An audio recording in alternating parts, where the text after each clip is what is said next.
Shukrana Guruji for this beautiful divine satsang. We at Guruji Ka Ashram Somerset here read Shivpuran every Monday after the mantra jap, and Guruji used to say in his times that one must read Shivpuran because it opens the doors of salvation. So if you're interested in reading this granth, you can reach out to us and we can fix up a reading for you. Now the last week's synopsis. Last week we read chapter 29 of Rudra Samhita Part 3. In this we read that Lord Shiva revealed his true identity to Parvati, and as soon as Parvati saw Lord Shiva, she rejoiced and she forgot about all the distress she had faced when she was performing the penance. Then Lord Shiva told Parvati that she is his wife and he is his bridegroom, and they must return to their abode in the excellent mountain. Hearing all this, Parvati told Lord Shiva that in this lifetime she has been born of Mena because she had to accomplish a task of destroying Tarkasur. This was a task given by the Devas to Shiva and Parvati, and for that reason they need to marry. And she also reminded Lord Shiva that in the previous lifetime when she was Sati and she got married to Lord Shiva, that time her father was Daksha, and in that time the marital rites were not duly performed. And because her father Daksha did not worship the planets, their marriage had defects because of the ill effects of the planet. And therefore, in this lifetime, when they get married, they must follow all the customary rituals that are required for the marriage to be proper, because they have to accomplish the task of Devas of destroying Tarkasur. And for that reason, Parvati requested the Lord to first go and tell Himavat that Parvati performed the penance well, and then Lord must beg Himavat of Parvati. So when Lord Shiva heard that, he laughed and he said that great men and noble souls, they become base once they utter the words, please give me. And it was not appropriate for the Lord to do that. So he kind of denied that. So then Parvati again bowed down in front of the Lord, and with her palms joined in reverence, she requested the Lord that she has been his wife in all his lifetimes, and because of that she's requesting that if he begs of Himavat for Parvati, then he's actually bestowing a fortune on Himavat, and he must do it. So sensing Parvati's request, Lord Shiva agreed to what Parvati was asking of, and then he vanished from there. He reached his abode on Kailasha, and he was distressed because of separation from Parvati. There he told his Ganas, including Nandin and Bhairava, about what had happened, and all of them were pleased to hear about it and celebrated the occasion. Today we will be reading chapter 30, which is the celebration of Parvati's return. Today Urvashi Aunty will be reading in English and Divya Aunty will be reading in Hindi. Jai Guruji.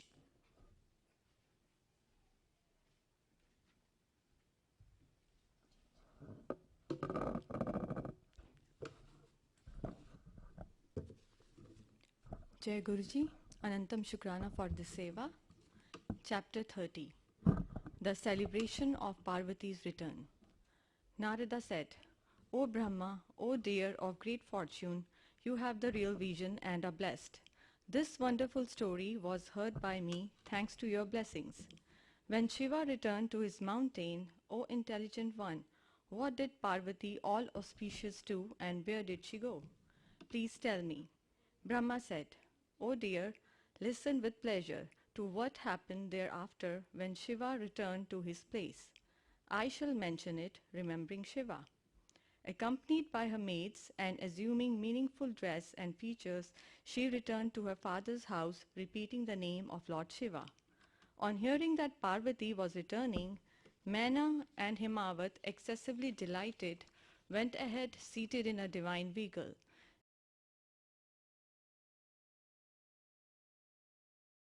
Accompanied them. All the brothers with Menaka, the eldest, accompanied them, highly delighted and crying shouts of victory. The auspicious water pot was placed in the main highway, decorated with sandal paste, a guru, musk, and branches of trees with fruits. The priests, Brahmins, and sages reciting the Vedas dancing girls all went ahead, seated on lofty elephants to receive her. All round steps of planting were fixed. Women along with their sons and husbands held lamps in their hands. Brahmins were shouting mantras, etc. in an auspicious voice. Various instruments were played, conch shells were sounded. In the meantime, Parvati reached the outskirts of the city. Entering the city, she saw her parents again. On seeing the parents rushing at her in their great delight, she gladly bowed to them along with her maids. They gave her their blessings and embraced her. Saying, "Oh darling," they shed tears in their excitement of love. Women near and dear, as also the wives of her brothers, embraced her closely with great pleasure. "A great task has been well accomplished by you. It has saved the whole family. All of us are sanctified by your noble conduct." Praising her with these and similar words, they bowed to her with great delight. They worshipped her with sandal paste and sweet-scented flowers in great joy. At that time the gods, seated in their aerial chariots in the sky, showered auspicious flowers, bowed to and eulogized her with hymns. Then the Brahmins and others joyfully took you within the city in a resplendent chariot. Then the Brahmins, the maids, and other women took her within the house with due honor. O great sage, ladies performed her ceremonial ablution, the Brahmins offered benedictions, Himavat and Menka rejoiced much. Himavat considered his household life fruitful. "A daughter is far better than an ignoble son." He praised you too, Narada, saying, "Well done, well done." The Lord of the Mountains gave monetary gifts to Brahmins and lords. He made the Brahmins recite auspicious hymns as part of the festivities. The parents delighted with their daughter. The brothers and the sisters gathered joyfully in the courtyard, O sage. The happy and delighted Himavat honored everyone. Then he went to the Ganga for his bath. In the meantime, Shiva, favorably disposed to his disciples and prone to divine sports, assumed the guise of a dancer and approached Menka. He held the blowing horn in his left and the drum in his right hand. He wore a red cloth and had the wallet suspended behind his back. In the guise of a dancer, with the skill of dancing and singing, he danced well, and sang many songs in sweet voice. He blew the horn and played on the drum in very sweet tunes. Everything was very pleasant. All the citizens, men, women, children, and old folks assembled there to witness the performance. O sage, on hearing the sweet songs and seeing the delightful dance, the people entered into raptures of ecstasy. Parvati became unconscious. She saw Shiva's handsome form, bearing trident and other symbols before her vision. He had smeared the ashes all over his body. He was wearing a garland of bones. His face was beaming with his shining 3 eyes. He had the sacred thread of a serpent. Executively white in complexion, the handsome Lord Shiva, the friend of the distressed, the ocean of mercy, was repeating the words, "Choose the boon," or the bridegroom. On seeing him thus in her mind, she bowed to him. Mentally she had chosen the boon when she had said, "Be my husband." And he had granted her the auspicious boon with pleasure and vanished. The mendicant now continued the dance. Mena, who was greatly delighted, took gems and jewels in gold vessels in order to give them to him. But the dancer did not accept the gifts. He requested for the hand of Parvati and began to dance and sing again. Mena was surprised on hearing his words, and she was furious. She rebuked the mendicant and wished to drive him out. In the meantime, the Lord of Mountains returned from the Ganga. He saw the mendicant in the human form in his courtyard. On hearing the details from Mena, he became very angry. He ordered his attendants to drive out the dancer. But, O excellent sage, none of them could push him out, as he was hot to the touch like a blazing fire and very brilliant. Oh dear!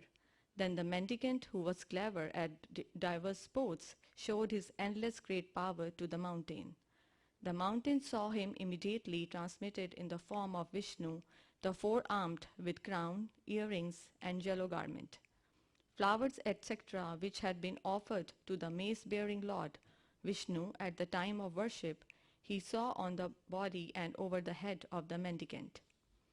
Then the Lord of Mountains saw the four-faced deity, the creator of worlds, red in color and reciting the Vedic hymns. Then the Lord of Mountains saw the form of the sun, the eye of the universe, much to his enthusiastic amazement. Then, O dear one, he saw him in the wonderful form of Shiva, accompanied by Parvati. He was smiling and shining beautifully. Then he saw him in the form of a mass of splendor of no specific shape. It was unsullied, free from peculiar attributes and desires. It was wonderfully formless. Thus he saw many forms and features there. He was surprised and delighted much. Then the chief of mendicants begged of Himavat and Mena the hand of Parvati as alms. He, the source of great enjoyment, did not accept anything else. The Lord of Mountains, deluded by Shiva's magic, did not accede to this request. The mendicant too did not take anything. He vanished from the scene. Then Himavat and Mena realized that Shiva had deceived them and gone to his abode. After some pondering, they developed the feeling of devotion to Shiva, who is the cause of salvation, the bestower of divine bliss. This completes chapter 30. Thank you. Now Divya Aunty will be reading in Hindi. Jai Guruji.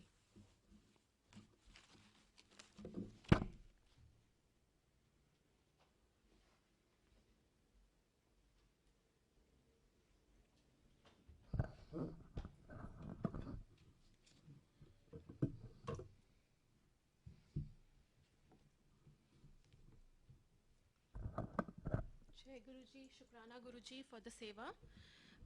Rudra Samhita अध्याय 3 कृत्य अध्याय 30। पार्वती का पिता के घर में सत्कार, महादेव जी की नटलीला का चमत्कार, उनका मेना आदि से पार्वती को मांगना और माता पिता के इनकार करने पर अंतर्धान हो जाना। ब्रह्मा जी कहते हैं, नारद, भगवान शंकर के अपने स्थान को चले जाने पर सखियों सहित पार्वती भी अपने रूप को सफल करके महादेव जी का नाम लेती हुई पिताजी के घर चली गईं। पार्वती का आगमन सुनकर मेना और हिमाचल दिव्य रथ पर आरूढ़ हो हर्ष से विहल होकर उनकी अगवानी के लिए चले। पुरोहित, पुरवासी, अनेकानेक सखियां तथा अन्य सब संबंधी भी आ पहुँचे। पार्वती के सारे भाई मैनाक आदि बड़े हर्ष के साथ जय जयकार करते हुए उन्हें घर ले आने के लिए गए। इसी बीच में पार्वती अपने नगर के निकट आ गईं। नगर में प्रवेश करते समय शिवा देवी ने माता पिता को देखा तो अत्यंत प्रसन्न और हर्ष से विहल चित होकर दौड़े चले आ रहे थे। उन्हें देखकर हर्ष से भरी हुई काली ने सखियों सहित प्रणाम किया। माता पिता ने पूर्ण रूप से आशीर्वाद दे पुत्री को छाती से लगा लिया और ओ मेरी बच्ची ऐसा कहकर प्रेम से विहल हो रोने लगे। तत्पश्चात अपने घर की दूसरी स्त्रियों तथा भाभियों ने भी बड़ी प्रसन्नता के साथ प्रेम पूर्वक उन्हें भुजाओं में भरकर भेंटा। देवी, तुमने अपने कुल का उद्धार करने वाले उत्तम कार्य को अच्छी तरह सिद्ध किया है। तुम्हारे सदाचरण से हम सब लोग पवित्र हो गए। ऐसा कहकर सब लोग हर्ष के साथ पार्वती की भूरी भूरी प्रशंसा करते हुए उन्हें प्रणाम करने लगे। लोगों ने चंदन और सुंदर फूलों से शिवा देवी का सानंद पूजन किया। उस अवसर पर विमान पर बैठे हुए देवताओं ने पार्वती को नमस्कार करके उन पर फूलों की वर्षा करते हुए स्तुति की। नारद, उस समय तुम्हें भी एक सुंदर रथ पर बिठाकर ब्राह्मण आदि सब लोग नगर में ले गए। फिर ब्राह्मणों, सखियों तथा दूसरी स्त्रियों ने बड़े आदर के साथ शिवा का घर के भीतर प्रवेश कराया। स्त्रियों ने उनके ऊपर बहुत सी वस्तुएं निछावर की। ब्राह्मणों ने आशीर्वाद दिए। मुनीश्वर, पिता हिमवान और माता मेनका को बड़ी प्रसन्नता हुई। उन्होंने अपने गृहस्थ आश्रम को सफल माना और यह अनुभव किया कि कुपुत्री की अपेक्षा सुपुत्री ही श्रेष्ठ है। गिरिराज ने ब्राह्मणों और वंदीजनों को धन दिया और ब्राह्मणों से मंगल पाठ करवाया। मुने, इस प्रकार पार्वती के साथ हर्ष भरे माता पिता, भाई तथा भौजाइयाँ भी घर के आंगन में प्रसन्नता पूर्वक बैठी। तदंतर हिमवान प्रसन्न चित्त से सबका आदर सत्कार करके गंगा स्नान के लिए गए। इसी बीच में सुंदर लीला करने वाले भक्त वत्सल भगवान शंभु एक अच्छा नाचने वाला नट बनकर मेनका के पास गए। उन्होंने बाएं हाथ में सींग और दाहिने हाथ में डमरू ले रखा था। पीठ पर कठरी रख छोड़ी थी। लाल वस्त्र पहने वे भगवान रुद्र नाच और गाने में अपनी निपुणता का परिचय दे रहे थे। सुंदर नट का रूप धारण किए हुए भगवान शिव ने मेनका के पास बैठी हुई स्त्रियों की टोली के समीप सुंदर नृत्य किया और अत्यंत मनोहर नाना प्रकार के गीत गाए। उन्होंने वहां सुंदर ध्वनि करने वाले श्रृंग और डमरू को भी बजाया तथा नाना प्रकार की बड़ी मनोहारिणी लीला की। नटराज की उस लीला को देखने के लिए नगर के सभी स्त्री पुरुष एवं बालक और वृद्ध भी सहसा वहां आ पहुंचे। मुने उस सुमधुर गीत को सुनकर और उस मनोहर उत्तम नृत्य को देखकर वहां आए हुए सब लोग तत्काल मोहित हो गए। मीना भी मोही गई। उधर पार्वती ने अपने हृदय में भगवान शंकर का साक्षात दर्शन किया। वे त्रिशूल आदि चिन्ह धारण किए अत्यंत सुंदर दिखाई देते थे। उनका सारा अंग विभूति से विभूषित था। वे हड्डियों की माला से अलंकृत थे। उनका मुख सूर्य, चंद्र एवं अग्नि रूप 3 नेत्रों से उद्भासित था। उन्होंने नाग का यज्ञोपवीत धारण किया था। उनके उस सुरमय रूप को देखकर दुर्गा प्रेमावेश से मूर्छित हो गईं। गौरव वर्ण विभूषित दीन बंधु, दया सिंधु और सर्वथा मनोहर महेश्वर पार्वती से कह रहे थे कि वर मांगो। अपने हृदय में विराजमान महादेव जी को इस रूप में देखकर पार्वती देवी ने उन्हें प्रणाम किया और मन ही मन यह वर मांगा कि आप मेरे पति हो जाइए। प्रीति युक्त हृदय से शिवा को वैसा कल्याणकारी वर देखकर वे पुनः अंतर्धान हो गए और वहां पूर्ववत भिक्षा मांगने वाला नट बनकर उत्तम नृत्य करने लगे। उस समय मेना सोने की थाली में रखे हुए बहुत से सुंदर रत्न ले उन्हें प्रसन्नता पूर्वक देने के लिए गईं। उनका वह ऐश्वर्य देखकर भगवान शंकर मन ही मन बड़े प्रसन्न हुए, परंतु उन्होंने उन रत्नों को स्वीकार नहीं किया। वे भिक्षा में उनकी पुत्री शिवा को ही मांगने लगे और पुनः कौतुकवश सुंदर नृत्य एवं गान करने को उद्यत हुए। मेना उस भिक्षुक नट की बात सुनकर अत्यंत कुपित हो उठी और उसे डांटने फटकारने लगी। उनके मन में उसे बाहर निकाल देने की इच्छा हुई। इसी बीच में गिरिराज हिमवान गंगा जी से नहाकर लौट आए। उन्होंने अपने सामने उस नराकार भिक्षुक को आंगन में खड़ा देखा। मेना के मुख से सारी बातें सुनकर उनको भी बड़ा क्रोध हुआ। उन्होंने अपने सेवकों को आज्ञा दी कि इस नट को बाहर निकाल दो। मुनिश्रेष्ठ, वे नटराज विशालकाय अग्नि की भांति अपने उत्तम तेज से प्रज्वलित हो रहे थे। उन्हें छूना भी कठिन था, इसीलिए कोई भी उन्हें बाहर न निकाल सका। तात फिर तो नाना प्रकार की लीलाओं में विशारद उन भिक्षुक शिरोमणि ने शैलराज को अपना अनंत प्रभाव दिखाना आरंभ किया। हिमवान ने देखा भिक्षु ने वहां तत्काल ही भगवान विष्णु का रूप धारण कर लिया है। उनके मस्तक पर किरीट, कानों में कुंडल और शरीर पर पीत वस्त्र शोभा पाते हैं। उनके 4 भुजाएं हैं। हिमवान ने पूजा के समय गदाधारी श्रीहरि को जो जो पुष्प आदि चढ़ाए थे वे सब उन्होंने भिक्षु के शरीर और मस्तक पर देखे। तत्पश्चात गिरिराज ने उन्हें भिक्षु शिरोमणि को जगत सृष्टा चतुर्मुख ब्रह्मा के रूप में देखा। उनके शरीर का वर्ण लाल था और वे वैदिक सूक्तों का पाठ कर रहे थे। तदंतर शैलराज ने उन कौतुककारी नटराज को एक क्षण में जगत के नेत्र रूप सूर्य के आकार में देखा। तात इसके बाद वे महान अद्भुत रुद्र के रूप में दिखाई दिए। उनके साथ देवी पार्वती भी थीं। वे उत्तम तेज से संपन्न रमणीय रुद्र धीरे धीरे हंस रहे थे। फिर वे केवल तेजोमय रूप में दृष्टिगोचर हुए। उनका वह स्वरूप निराकार, निरंजन, उपाधि शून्य, निरीह एवं अत्यंत अद्भुत था। इस प्रकार हिमवान ने उनके बहुत से रूप देखे। इससे उन्हें बड़ा विस्मय हुआ और वे तुरंत ही परमानंद में निमग्न हो गए। तदंतर सुंदर लीला करने वाले उन भिक्षुक शिरोमणि ने हिमवान और मेना से दुर्गा को ही भिक्षा के रूप में मांगा। दूसरी कोई वस्तु ग्रहण नहीं की, परंतु शिव की माया से मोहित होने के कारण शैलराज ने उनकी उस प्रार्थना को स्वीकार नहीं किया। फिर भिक्षु ने कोई वस्तु नहीं ली और वे वहां से अंतर्धान हो गए। तब मेना और शैलराज को उत्तम ज्ञान हुआ और वे सोचने लगे, भगवान शिव हमें अपनी माया से छल कर अपने स्थान को चले गए। यह विचार कर उन दोनों की भगवान शिव में पराभक्ति हुई, जो महान मोक्ष की प्राप्ति कराने वाली, दिव्य तथा संपूर्ण आनंद प्रदान करने वाली है। थैंक यू एंड द अध्याय इज ओवर। शुक्राना महाराज फॉर द सेवा। Thank you.